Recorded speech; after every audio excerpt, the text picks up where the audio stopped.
வணக்கம். இன்றைக்கி நம்ம குறுந்தொகையோட 17வது பாடல் பார்க்க போகிறோம். இந்த பாடல் குறிஞ்சி திணையில் அமைஞ்ச பாடல். இதை எழுதியவர் பேர் ரொம்ப அழகான பேர். பேரையின் முறுவலார் அப்படிங்கிறது பேர். முறுவல்னா புன்னகை அப்படின்னு நம்ம படிச்சிருக்கோம். இவரோட பேருக்கு அதுதான் அர்த்தமாக வேறு அர்த்தமானு கூகுள் பண்ணி பார்த்துக்கோங்க. நம்ம பாடலுக்கு போவோம். இந்த பாடலுக்குரிய சுச்சுவேஷன் நம்ம ஏற்கனவே பார்த்துருக்கோம். காதலன் ஒரு பெண்ணை காதலிக்கிறான், அவளிடம் அதை சொல்கிறான். அதற்கு அவள் சம்மதம் தெரிவிக்கவில்லை அல்லது இவனுடைய காதலை புரிந்து கொள்ளவில்லை. உடனே இந்த காதலன் என்ன பண்ணுறான், நேராக தோழிக்கிட்ட போய் எனக்கு கொஞ்சம் உதவி பண்ணு அப்படின்னு கேட்குறான். ஆனால் தோழிக்கும் இவன் நல்லவனா இல்லையாங்கிற ஒரு சந்தேகம் இருக்கோ என்னவோ தெரியல. அவளும் உதவி பண்ண மறுத்துடுறான். அப்போது அந்த சூழ்நிலையில் அந்த காதலன் சொல்கிற ஒரு பாடல் தான் இது. ரொம்ப சின்ன பாடல், 4 வரிகள் தான். விளக்கம் கூட தேவைப்படாது. கொஞ்சம் பிரித்து படித்தா உங்களுக்கே தெளிவாக புரிஞ்சிடும். மா என மடலும் ஊர்ப, பூ என குவிமுகிழ் எருக்கம் கண்ணியும் சூடுப, மருகின் ஆர்க்கவும் படுப, பிரிதும் ஆகுப காமம் காழ்கொழினே அப்படிங்கிறது தான் இந்த பாடல். இப்போது நம்ம ஏற்கனவே மடலூர்தல் பற்றி பார்த்தோம். ஒரு பெண் ஒரு ஆணுடைய காதலை ஏற்றுக்கொள்ளாவிட்டால் அல்லது அவங்க காதலை ஏற்றுக்கிட்டு அவங்க அப்பா அம்மா காதலுக்கு சம்மதிக்கலைன்னா அந்த சூழ்நிலையில் அவங்க என்ன செய்வாங்கன்னா அந்த ஆண் மடலூர்வான். அதாவது பனை மடலால் செய்யப்பட்ட ஒரு குதிரையை செய்து கொண்டு அது மேலே ஏறிக்கொண்டு உடம்பில் சாதாரணமாக யாரும் அணியாத பூக்களை எல்லாம் அணிந்து கொண்டு அந்த பெண்ணோட படத்தையோ அல்லது அவளுடைய பெயரையோ சொல்லிக்கொண்டு, படத்தை எழுதி வைத்துக்கொண்டு அல்லது அவள் பெயரை சொல்லிக்கொண்டு தெருவில் வருவான். அப்போ பார்க்குறவங்களாம் இதை பார்த்துட்டு என்ன இது, இவன் இப்படி ஒரு பெண்ணோட பேரை சொல்லிக்கிட்டு வரானே அப்படின்னு தங்களுக்குள்ளே பேசிக்குவாங்க. இதை கண்டு அந்த பெண் தன்னை இந்த அளவுக்கு இவன் இழிவுபடுத்திக்கிறானே அப்படின்னு சொல்லி அவனை காதலிக்கலாம். அல்லது இவர்களுடைய காதல் ஊருக்கு தெரிந்து விட்டதுன்னு சொல்லி அவங்க பெற்றோர் அவங்களுக்கு கல்யாணம் பண்ணி வைக்கலாம். இந்த விளக்கங்களை நம்ம ஏற்கனவே பார்த்துருக்கோம். இப்போ இந்த பாடல் அதை கொஞ்சம் விளக்கமாக சொல்லுது.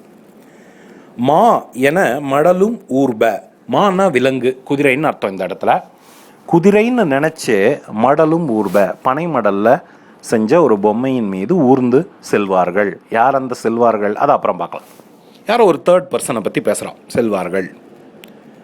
பூ என குவிமுகிழ் எருக்கங் கண்ணியும் சூடுப, கண்ணின்னா தலையில் வச்சுக்கிற மாலை. இப்போ இந்த காலத்தில் தலையில் மாலை வச்சுக்கிற பழக்கம் கிடையாது.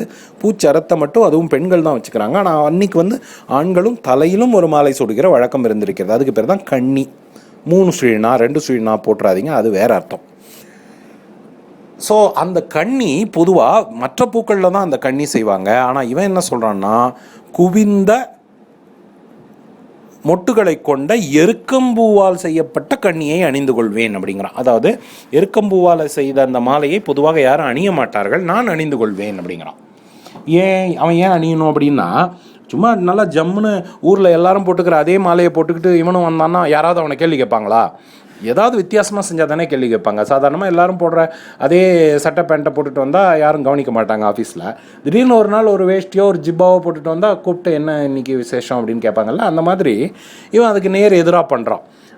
வழக்கமாக சூடுற பூக்களை தவிர்த்துட்டு யாரும் அதிகம் சூடாத எருக்க மொட்டு அவற்றை தொகுத்து அதை ஒரு மாலையாக செய்து அதை கண்ணி அப்படின்னு தலையில் சூடிக்கொள்வார்கள். யாரோ தேர்ட் பர்சன். மருகின் ஆர்க்கவும் படுப, மருகுன்னா தெருன்னு அர்த்தம். உருகுதே மருகுதேல வர்ற அந்த மருகு வேறு, அது நவுனு, சாரி அது வெர்பு. மயக்கமடைதல், குழப்பமடைதல், மயங்குதல்ங்கிற அர்த்தம்.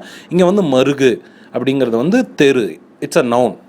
இது மருகுங்கிறத தெருங்கிற அர்த்தத்தில் சில ஊர்களில் பேசுவாங்கன்னு கேள்விப்பட்டிருக்கேன். அது உங்களுக்கு தெரிஞ்சால் நீங்கள் ஃபீட்பேக்கில் சொல்லலாம். மருகு தெருவில் நான் வரும்போது ஆர்க்கவும் படுப, என்னை பார்த்து, அதாவது இவன் இன்னும் தேர்ட் பர்சன் தான் பேசிகிட்டு இருக்கான். இவர்கள் தெருவில் வரும்போது இவங்களை பார்த்து பாக்கி இருக்கிறவங்கெல்லாம் ஆரவாரம் செய்வாங்க. யாரா இப்படி வந்திருக்கானே அப்படின்னு சொல்லிட்டு, கிறுக்கு பயலாக இருப்பான் போல இருக்கே அப்படின்னு சொல்லிட்டு தங்களுக்குள்ளே பேசிக்குவாங்க. பிரிதும் ஆகுப, இது மட்டும் இல்லை, இன்னும் சிலது கூட செய்வாங்க. இதைவிட மோசமாக தன்னை இழிவுபடுத்தி கொள்கிற செயல்களையும் செய்வார்கள். யார்னா காமம் காழ்கொழினே, காமங்கிறது காதல், காழ்கொழினேன்னா முதிர்ச்சி அடைந்து விட்டால், காதல் பித்து உச்சத்தை எட்டிவிட்டால் அதற்காக அந்த ஆண்கள் என்ன வேணால் செய்ய துணிவாங்க. குதிரைன்னு சொல்லிட்டு ஒரு பனைமடலில் செஞ்ச ஒரு பொம்மை மேலே ஏறி வருவாங்க. யாரும் சாதாரணமாக சூடிக்கொள்ளாத மலர்கள், எருக்க மலர்களை தொடுத்து தலையில் கண்ணியாக தலைமாலையாக அணிந்து கொள்வார்கள். ஊரில் எல்லாரும் அவங்கள பார்த்து ஆரவாரம் செஞ்சு கேலி செஞ்சாலும் அதை கண்டுக்க மாட்டார்கள். இதெல்லாம் தவிர இன்னும் சில விஷயங்களையும் அவர்கள் செய்வார்கள் அப்படிங்கிறான். அதாவது இவன் தோழிக்கிட்ட என்ன சொல்கிறான்னா, நேரடியாக சொல்லலை, இதெல்லாம் நான் செய்வேன் அப்படிங்கிறான்.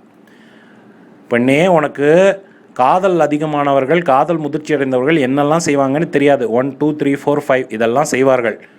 அதையெல்லாம் நானும் செய்வேன். இதையெல்லாம் செஞ்சாதான் உன்னுடைய தோழியுடைய மனம் இறங்கும், அவள் என்னை காதலிப்பாள் என்றால் நிச்சயமாக நான் இதையெல்லாம் செய்தே தீருவேன் அப்படின்னு சொல்லிட்டு அந்த தோழிக்கிட்ட அவன் சொல்கிற சிறிய 4 வரி பாடல். நாளைக்கு குறுந்தொகையோட 18வது பாடலை பார்க்கலாம். நன்றி.